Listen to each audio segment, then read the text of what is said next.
నమస్తే. ఇన్నాళ్ళు నన్ను సపోర్ట్ చేస్తూ, ఎంకరేజ్ చేస్తూ మీ ప్రేమని నాకు అందిస్తున్న ప్రతి ఒక్కరికి కృతజ్ఞతలు. అలాగే ఈ వీడియో కూడా ఖచ్చితంగా మీకు ఉపయోగపడుతుంది. లైక్, షేర్ అండ్ సబ్స్క్రైబ్ చేసి మీ సపోర్ట్‌ని నాకు అందించండి. అలాగే ఈ వీడియో పట్ల మీకున్న అభిప్రాయాన్ని కామెంట్ సెక్షన్‌లో కామెంట్ చేసి తెలియజేయండి. ఇప్పుడు వీడియోని చూద్దాం. నమస్తే. Welcome to our channel. నేను పద్మిని. ప్రస్తుతంతో పాటు ప్రముఖ ఆధ్యాత్మికవేత్త, నారీసేన ఫౌండర్, దత్త ఉపాసకురాలు శ్రీమతి లతా దత్త గారు మనతో పాటు ఉన్నారు. మాట్లాడదాం. నమస్తే అక్క. జై గురుదత్తారా. శ్రీ గురుదత్త. అక్క, దొంగతనాలకి గురయ్యాయి మా వస్తువులు, పోయాయి, పోగొట్టుకున్నాము, లేకపోతే ఇంట్లో దొంగలు పడ్డారు, ఇంట్లో తెలిసిన వాళ్ళే కొట్టేశారు అని అంటూ ఉంటే ఏం చెప్తాం, ఆశ్చర్యంగా అనిపిస్తుంది. కానీ ఆశ్చర్యం అనిపించిన అవి నిజాలే. ఇంట్లో దొంగని ఈశ్వరుడు కూడా పట్టుకోలేడని కూడా అంటూ మన పక్కనే ఉంటారు ఒకసారి దొంగలు. మన పక్కనే ఉంటారు.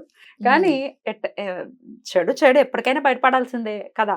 అవును. అది దాగేటటువంటి విషయం కాదు, ఎప్పటికైనా బయటకు వస్తుంది. సరే, అయితే ఇలా పోగొట్టుకున్నటువంటి వస్తువులతో డెఫినెట్ గా బంగారంతో అయితే చాలా ఎమోషనల్ గా కనెక్ట్ అయి ఉంటాం. ఆడవాళ్ళైనా మగవాళ్ళైనా. ఒక్కొక్కసారి అమ్మగారిదో అమ్మమ్మ గారిదో అయి ఉండొచ్చు. నాకు అట్లాంటి సందర్భం ఎదురైంది నా లైఫ్ లో. మా అమ్మమ్మ గారిది అది దొంగతనానికి పోగొట్టుకున్నాను. చాలా చాలా బాధ అనిపించింది. కొన్నేళ్ల పాటు అసలు పెళ్లికి ముందు గొలుసు అనేది వేసుకోలేదు. ఆ గొలుసు పోయి అమ్మమ్మ గారు ఇచ్చిందా? మా అమ్మమ్మ గారి చెవులవి ఆ గొలుసులో ఉన్నాయి. So it is the last thing, memory కదా, గుర్తుగా మెమరీ కదా. అది పోయింది. మనసు చాలా కష్టం అనిపించింది. అసలు మా అమ్మమ్మ తెలియదు. మా అమ్మ పెళ్లికి ముందే మా అమ్మమ్మ గారు గతించడం జరిగింది. ఎవరో తెలియదు. కానీ చిన్న చిన్న కథలు చెప్తూ ఉంటుందిగా, ఇలా చేసింది మా అమ్మ, అలా చేసింది, ఇప్పటికీ చెప్తూ ఉంటుంది మా అమ్మమ్మ గురించి. ఉంటే బాగుండినే, ఆ ప్రేమను మిస్ అయ్యామే అనిపిస్తుంది. టచ్ వుడ్, నా కూతురు మాత్రం చాలా చాలా వాళ్ళ అమ్మమ్మతో ఎంజాయ్ చేస్తాను. So happy, super. అసలు అది బ్లెస్డ్. అసలు నిజంగా అమ్మమ్మలు నానమ్మలతో ఆడుకుంటున్నారంటే చాలా బ్లెస్డ్ కదా. చాలా చాలా చాలా బ్లెస్డ్. సో ఆ అమ్మమ్మది అది పోయిన తర్వాత నిజంగా అది దొంగతనం అయింది. ఎవరు తీసారో కూడా తెలుసు, కానీ ఏం చేయలేని పరిస్థితి కదా. ఆ ఎమోషన్ ఎలా అంటే కొన్నేళ్ల పాటు బోడి మొండంతోనే ఉన్నా కానీ ఇట్లా గొలుసు అన్నది వేసుకోలే. మా అమ్మ తిట్టేది బోడి మెడతోటి, వేసుకో వేసుకో వేసుకో అని తిట్టేది. కానీ నేను అసలు వేసుకునేదాన్ని కదా. అట్లా కనెక్టెడ్ గా అట్లా చాలా మందికి ఉండొచ్చు. పోయాయి మావి, నిజంగా అవి తిరిగి రావాలంటే ఏం చెయ్యాలి అని అడుగుతుంటారు. దానికి మీ ఆన్సర్? దత్త పరంపరలో అన్నిటికీ ఒక పరిష్కారం ఉంటుంది. అన్నిటికీ పరిష్కారం ఉంటుంది. ఒక్కొక్క ఇన్కార్నేషన్ ఒక్కొక్క పవర్. దత్త పరంపరలో శ్రీపాదుడు ఒక పవరు, నృసింహ సరస్వతి ఒక పవరు, స్వామి సమర్థ ఒక పవరు, మాణిక్య ప్రభు ఒక పవరు, సాయినాథుడు ఒక పవరు. అలా స్వామి సమర్థ గురించి చాలా మంది భక్తులు, ఇప్పుడు మీరు తీసుకుంటే ముంబైలో గాని, పూణేలో గాని స్వామి సమర్థ ఫోటో లేని ఇల్లు ఉండదు. అవునా? కొల్హాపూర్ లో గాని ఎక్కడ కూడా స్వామి సమర్థ అని పూజిస్తారు. అసలు ఈ దత్త పరంపరలో ఎవరైనా కల్లోకి వస్తారు కానీ స్వామి సమర్థ రారు అని అంత సులభంగా రారు అసలు. ఆయన మాట, ఆయన మంత్రమే ఒక మిరాకిల్ అంటారు. అసలు మిరాకిల్. అందుకే నేను చెప్పేది, ఇప్పుడు మిరాక్యులస్ బెనిఫిట్స్ ఆయన నామంతో మనకి స్వామిస్తున్నారు. ఓకే, అయితే ఇలా పోయిన వస్తువులే కాకుండా ఇంకా వేటికి ఇప్పుడు మీరు చెప్పేటట్టు చాలా. ఇప్పుడు శ్రీ స్వామి సమర్థ్ అని ఎవరైతే నామజపం చేస్తారో, అంటే దేనికి ఎన్నిసార్లు నామజపం చేయాలో నేను చెప్తాను. మనకి ఏదైతే బంగారాలు పోయిన థెఫ్ట్ వస్తువులు దొంగతనానికి గురైనవి, అవి వెహికల్స్ కూడా అప్పుడప్పుడు పార్క్ చేసిన వెహికల్స్ దొబ్బేస్తుంటారు. వాటికైనా కూడా, ఎటువంటి దొంగతనాలకైనా కూడా, అలాగే డెప్స్ అప్పులు తీర్చడానికి, అలాగే విదేశాలు వెళ్ళటానికి వీసాలు అవ్వచ్చు, ఇమిగ్రేషన్ అవ్వచ్చు, వాళ్ళకి అక్కడ వీసా స్టేటస్ ప్రాబ్లం అవ్వచ్చు, దేశ విదేశాల్లో ఉండే నడుస్తుంది కూడా, H1 నడుస్తూ ఉంది, దానికి అవ్వచ్చు, అన్నిటికీ. అలాగే స్పిరిచువల్ ప్రోగ్రెస్ లో ముందుకెళ్లాలనుకునే వాళ్ళు, అలాగే ఒక గుడ్ డీడ్, ఒక మంచి కార్యక్రమం నేను చెయ్యాలి, దాంట్లో సక్సెస్ అవ్వాలి, నాకు ఇది జరగాలి అనుకునే వాళ్ళు కూడా ఈ శ్రీ స్వామి సమర్థ నామాన్ని పఠించాలి. కాకపోతే ఏది ఎన్నిసార్లు పఠించాలనేది నేను చెప్తాను, ఎవరు ఎన్నిసార్లు పఠించాలని. ముఖ్యంగా మనం మాల 108 బీడ్స్ చేస్తాం. ఏంటి ఓసి ఇంతే నా నామం కాదు, ఆ నామం పలకాలన్నా ఆయన పర్మిషన్ ఇవ్వాలి. ఆయన అంత కోపం ఆయనకి. స్వామి సమర్థ నీకు కూడా తెలుసు కదరా, అకల్కోట్ స్వామి. ఆయనే స్వామి సమర్థ. ఓ, అయితే నేను అకల్కోట్ స్వామిగానే నాకు గుర్తు, ఆయనే స్వామి సమర్థ. అయితే ఆయన అసలు ఆయన మంత్రమే అంత పవర్ఫుల్ అన్నమాట. అయితే ఆయన మంత్రంలో ముఖ్యంగా నువ్వు అంటే అడిగిన దొంగతనాల గురించిన అసలు స్వామి సమర్థ మంత్రానే ఒక పవర్ఫుల్. శ్రీ స్వామి సమర్థ్ అంతే మంత్రం, అంతే అంతే. శ్రీ స్వామి సమర్థ, శ్రీ స్వామి జపమాల సమర్థ శ్రీ అనుకోవడం. స్వామి సమర్థ, శ్రీ స్వామి సమర్థ అనుకుని చేసుకుంటూ ఉండాలి. ఉమ్.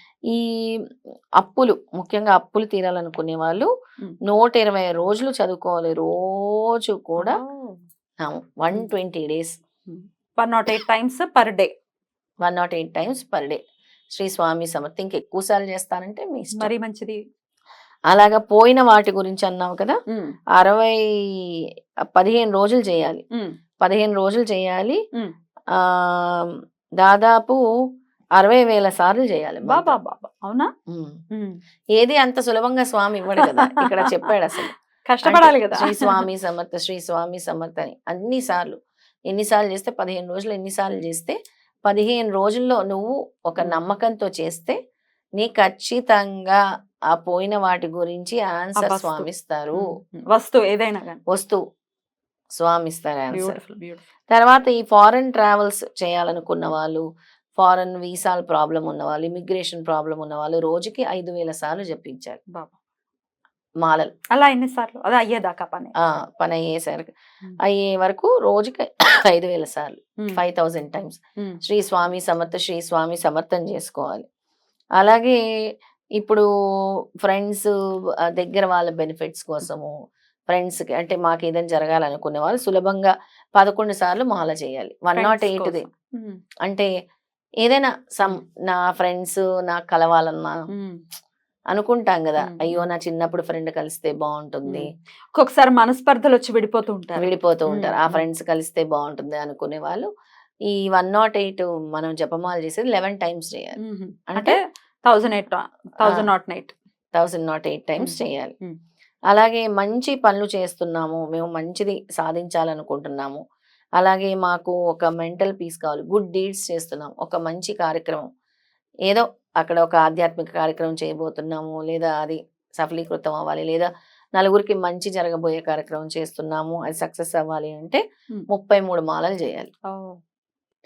ఇదే శ్రీ స్వామి సమర్థ, శ్రీ స్వామి సమర్థ, శ్రీ స్వామి సమర్థ్. అదే మంత్రం, ఇంకేమీ లేదు. శ్రీ స్వామి సమర్థ్, శ్రీ స్వామి సమర్థ్, అంతే. అసలే నాకు అనిపిస్తుంది వీడియో వినటం కూడా ఆయన పర్మిషన్ ఉంటేనే వింటారేమో అని అనిపిస్తుంది కదా. అంటే ఆయన చూడటానికే మనకి పర్మిషన్ ఉండాలి అని అనుకుంటే, మరి వినాలి, ఆయన మహత్యం తెలుసుకోవాలి అంటే కూడా ఆయన పర్మిషన్ ఉండాలి కదా. అవును, చాలా పర్మిషన్ ఉండాలి, చాలా చాలా పర్మిషన్ ఉండాలి. ఇందులో ఏం చెప్తున్నారంటే సీరియస్ హెల్త్ ఇష్యూస్ ఉన్నా కూడా స్వామి ఈ మాలలు చేస్తే మనకు అవుతుంది. సీరియస్ హెల్త్ ఇష్యూస్, అలాగే ఆస్ట్రాలజికల్ గ్రహ ప్రభావాలు తొలగాలన్నా కూడా ఈ మంత్రాన్ని జపించుకోవచ్చు అని చెప్తున్నారు. ఎన్నిసార్లు? మన గాయత్రి మంత్రం ఎంత పవర్ఫుల్లో అంతే పవర్ఫుల్ ఈ మంత్రం అని కూడా చెప్తున్నారు. అంటే మనం ఎంత ఎక్కువ సార్లు ఈ మాల జపమాల చేస్తే అంత దగ్గరగా భగవంతుడికి అవుతామని చెప్తున్నారు అనమాట ఇందులో.